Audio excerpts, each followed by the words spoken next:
இப்படியாக இருக்கும்போது மாணிக்கம் தாகூர் அவருடைய பதிவும் கவனத்தை பெறக்கூடிய ஒன்றாக மாறி இருக்கின்றது. என்னென்றால், திமுக காங்கிரஸ் கூட்டணி தேர்தலுக்கு முன்பாக கூட தொடர்ந்து அவர் வைத்து வரக்கூடிய கருத்துக்கள் முறைகள் அனைத்தும் கூட்டணிக்கு முரண் விளைவிக்கக்கூடிய வகையில் தான் இருந்து வருகின்றன. அந்த அடிப்படையில் தான் பொதுவாக காங்கிரஸ் பல தலைவர்கள் தேர்தலுக்கு முன்பாகவே காங்கிரஸ் தாவேகாவோடு கூட்டணி அமைக்க வேண்டும் என்பதில் உறுதியாக இருந்தார்கள். அதில் மிக முக்கியமான ஒரு நபர் தான் மாணிக்கம் தாகூர். அவரும் தாவேகாவோடு காங்கிரஸ் கூட்டணி வைக்க வேண்டும் என்று உறுதியாக இருந்தார். அதற்கு பிறகு தலைமையினுடைய உத்தரவு, திமுக காங்கிரஸ் கூட்டணி அமைந்தது, தேர்தல் முடிவு என்பது கூட்டணிக்கு எதிராக வந்திருக்கின்றது. இப்போது காங்கிரஸ் வெற்றி பெற்ற தேர்தல் முடிவு வந்த உடனேயாக அவர்கள் தாவேக்காவுக்கு ஆதரவு என்று தாவி விட்டார்கள். அப்படி இருக்கக்கூடிய நிலையில் பல காங்கிரஸ் கூடிய பல முக்கியமான தலைவர்கள் எதிர்பார்த்த ஒன்று நிகழ்ந்திருக்கும் காரணத்தால் அதை அவர்கள் வரவேற்கிறார்கள். அதில் மிக முக்கியமான ஒருவர் தான் மாணிக்கம் தாகூர். அவருடைய எக்ஸ்தல பதிவும் கவனத்தை ஈர்த்திருக்கக்கூடிய ஒன்றாக மாறி இருக்கிறது. அவர் என்ன சொல்லியிருக்கிறார் என்றால், 2 திராவிட கட்சிகள் வாழ்நாள் எதிரிகள், ஒரே இரவில் ஒன்றானார்கள். தமிழகத்திற்காக இல்லை, மத சார்பின்மைக்காக இல்லை, ஒரே ஒரு மனிதனை நிறுத்த விஜயை காங்கிரஸ் தெளிவாக பார்த்து வெளியேறியது. RSS பிஜேபியினுடைய பி டீமுடன் படுத்துக்கொண்டு உங்களை மதச்சார்பற்றவர் என்று சொல்ல முடியாது. நிலையான அரசு என்பது 2 பயந்த கட்சிகள் தங்கள் அதிகாரத்தை காக்கும் அரசியல் மொழி. காங்கிரஸ் சரியாக வெளியேறியது.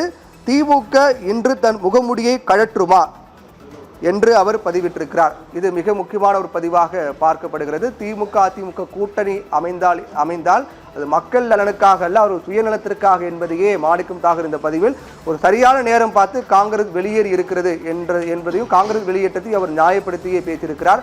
இப்படியாக அரசியல் நகர்வுகள் மிக முக்கியமாக இருக்கும் நிலையில் மக்களின் பெரிய ஆதரவு தாவேகாவிற்கு உள்ளது என்று டி ராஜா தெரிவித்திருக்கிறார். தாவேகாவிற்கு மக்கள் ஆதரவு உள்ளது, சிபிஎம் சிபிஐ விசிக ஏற்கிறது என்ற ஒரு கருத்தும் தற்போது முதற்கட்டமாக வெளியாக இருக்கிறது. தாவேகாவை ஆட்சி அமைக்க அழைக்க வேண்டும் என்று டி ராஜா தெரிவித்திருக்கிறார். கம்யூனிஸ்ட் கட்சியினுடைய மூத்த தலைவர் ராஜா தெரிவித்திருக்கிறார். தனிப்பெரும் கட்சியான தாவேகாவை ஆட்சி அமைக்க அழைக்க வேண்டும், தாவேகாவுக்கு ஆளுநர் எந்த தடைகளும் ஏற்படுத்தக்கூடாது என்று கம்யூனிஸ்ட் கட்சியினுடைய மூத்த தலைவர் ராஜா தெரிவித்திருக்கிறார். இதன் மூலமாக கம்யூனிஸ்ட் கட்சிகள் தாவேகாவுக்கு ஆதரவு அளிக்கிறதா என்ற ஒரு கேள்வி எழுகிறது. கம்யூனிஸ்ட் கட்சிகள் தாவேகாவுக்கு ஆதரவு அளிக்கிறதா என்பது கிட்டத்தட்ட அதற்கான விடை என்பது தெரிய வர தொடங்கியிருக்கிறது. ஏனென்றால் மக்களுடைய தீர்ப்பை மதிக்க வேண்டும். இங்கு ஆளுநருடைய அதிகாரம் பாஜகவுடைய அதிகாரத்தை ஒருபோதும் ஏற்கக்கூடாது. மக்கள் என்ன தீர்ப்பு வழங்கியிருக்கிறார்களோ அதை நாம் வரவேற்க வேண்டும் என்ற அடிப்படையில் கம்யூனிஸ்டுடைய முடிவுகள் இருக்கின்றன. தாவேகாவை ஆட்சி அமைக்க அழைக்க வேண்டும் என்று கம்யூனிஸ்டினுடைய மூத்த தலைவர்கள் கருத்துக்களை தெரிவித்து வருகிறார்கள். அப்படி இருக்கும்போது அது விஜய்க்கு ஆதரவு என்பது கிட்டத்தட்ட உறுதியாகி இருக்கிறதா என்பதுதான் நமக்கு தெரிய வருகிறது. தனிப்பெரும் கட்சியான தாவேகாவை ஆட்சி அமைக்க ஆளுநர் அழைக்க வேண்டும் என்று அவர் தெரிவித்திருக்கிறார். ஆனால் இப்போது வரையிலும் ஆதரவு இருக்கிறதா இல்லையா என்பது அவர் கூறவில்லை. தாவேகாவுக்கு ஆளுநர் எந்த தடையும் ஏற்படுத்தக்கூடாது என்று தெரிவித்திருக்கிறார். இதன் மூலமாக கம்யூனிஸ்டுடைய ஆதரவு தாவேகாவுக்கு இருக்கின்றதா என்பதுதான் நமக்கு தெரிய வருகின்றது. முன்னாள் மாநிலங்களவை உறுப்பினர் டி ராஜா, கம்யூனிஸ்டுடைய மூத்த தலைவர், அவர் தெரிவித்திருக்கக்கூடிய கருத்தும் இந்த நேரத்தில் மிகுந்த முக்கியத்துவம் வாய்ந்த ஒன்றாக பார்க்கப்படுகிறது.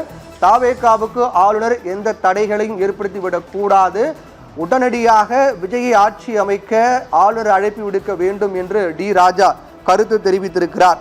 இவர் இந்த கருத்தின் மூலமாக கம்யூனிஸ்ட் கட்சி கிட்டத்தட்ட தமிழக வெற்றி கழகத்திற்கு ஆதரவு தருகிறது என்பது கிட்டத்தட்ட உறுதியாக இருக்கிறது.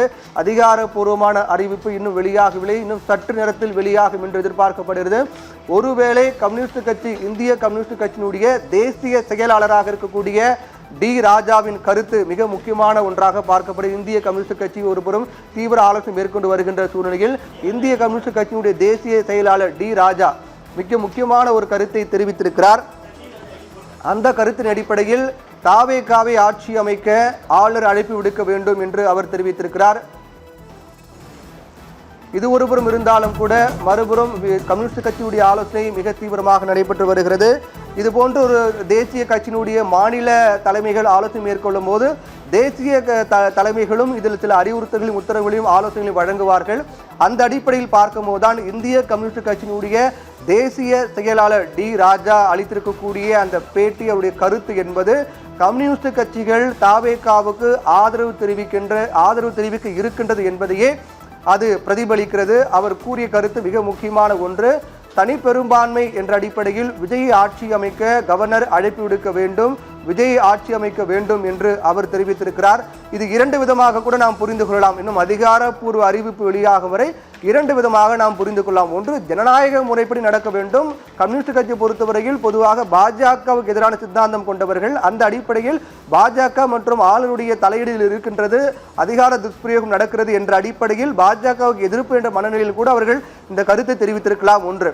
இரண்டாவதாக பார்க்கப்படக்கூடியது, விஜய்க்கு கம்யூனிஸ்ட் கட்சி ஆதரவு என்ற அடிப்படையிலும் கூட இந்த கருத்தை அவர்கள் தெரிவித்திருக்க வாய்ப்பு இருக்கிறது என்று பார்க்கப்படுகிறது. இப்படியாக இருவேறு காரணிகள் டி ராஜாவுடைய அந்த கருத்தில் இருப்பதை பார்க்கின்றோம். அதில் எது என்பது, அதில் எந்த காரணி உண்மை என்பது இன்னும் சற்று நேரத்தில் நமக்கு தெரிந்துவிடும்.